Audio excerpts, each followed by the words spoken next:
இனிமேல் சும்மா எம்ஆர் ராதாவை ஏன் எம்ஜிஆர் சுட்டார் எம்ஜிஆர் சுட்டார்னு ரீசன் தெரியாமல் ஒரு பய பேசக்கூடாது. இனிமேல் ஏதோ ஒரு யூடியூப்பில் உடனே பேசுகிறது எம்ஆர் ராதா எம்ஜிஆர் ஏன் சுட்டார், அது தலைப்பு போட்டால் உடனே வியாபாரம் ஆகுதுன்னு சொல்லி அந்த மாதிரி செய்யாதீங்க. நீங்கள் டிமீன் பண்ணவே முடியாது. இன்னும் நாங்களாம் உயிரோடு இருக்கோம். கதை தெரிஞ்சால் நான்லாம் உயிரோடு இருக்கேன். அவங்க 2 பேருக்கு அந்த ரிஃப்ட் வந்ததுக்கு காரணம் என்னென்னா, எங்கள் அப்பாவுக்கு வந்து அந்த இன்னொரு ப்ரொடியூசர் வாசுன்னு இருந்தார்.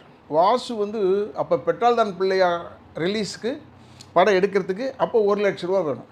அப்போ எங்கள் அப்பா என்ன செஞ்சார்னா, நான் 1 லட்ச ரூபா தரேன் உனக்கு, அப்புறம் அவன் எம்ஜிஆருடைய தேதி வேணும், புரட்சி தலைவர் தேதி வேணும், நான் வாங்கி தரேன், அந்த தேதி கொடுப்பா, 3 டக்கு கொடுத்துட்டார். பெட்ரோல் தான் பிள்ளையா அப்படி தான் 100வது படம் எங்கள் அப்பாவுக்கு ஆலந்தூர் சேட்டுக்கிட்ட எங்கள் தோட்ட பத்திரத்தை வச்சு 1 லட்ச ரூபா வாங்கி கொடுத்தாரு. 1 லட்ச ரூபா வாங்கி கொடுத்தோடனே திருப்பி வாசு தானே தரணும், ப்ரொடியூசர் தான் தரணும். அதை பேசிக்கிட்டே இருந்தார்.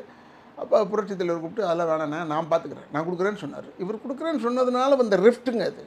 அவர் பணம் கொடுக்காம 3 நாள் 4 நாள் சுற்ற விட்டார். And you know my father is a short tempered man.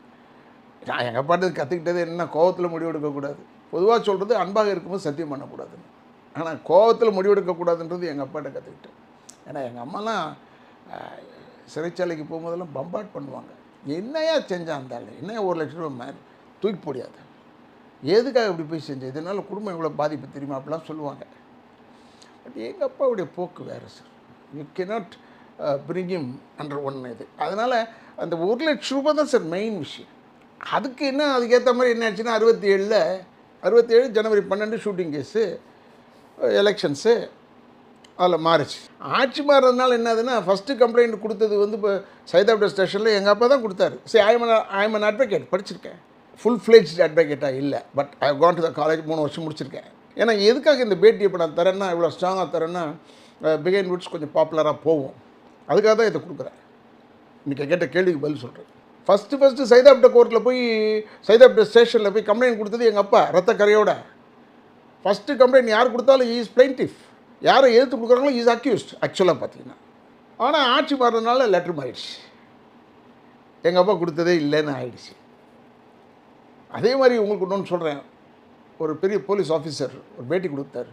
அதில் எம்ஆர் ராதா எங்கள் அப்பா தான் சொல்கிறாரு, நான் தானே எம்ஜிஆரை சுட்டேன்னு சொல்கிறாரு. நாங்கள் ஏதாவது மறைச்சிருந்தா தானே, அதெல்லாம் மறைக்கலை. எம்ஜிஆரை சுட்டது நான் தான் சொல்கிறாரு. எங்கள் அப்பாவுக்கு 2 தோட்டம், எம்ஜிஆருக்கு 1 தோட்டம் தானே.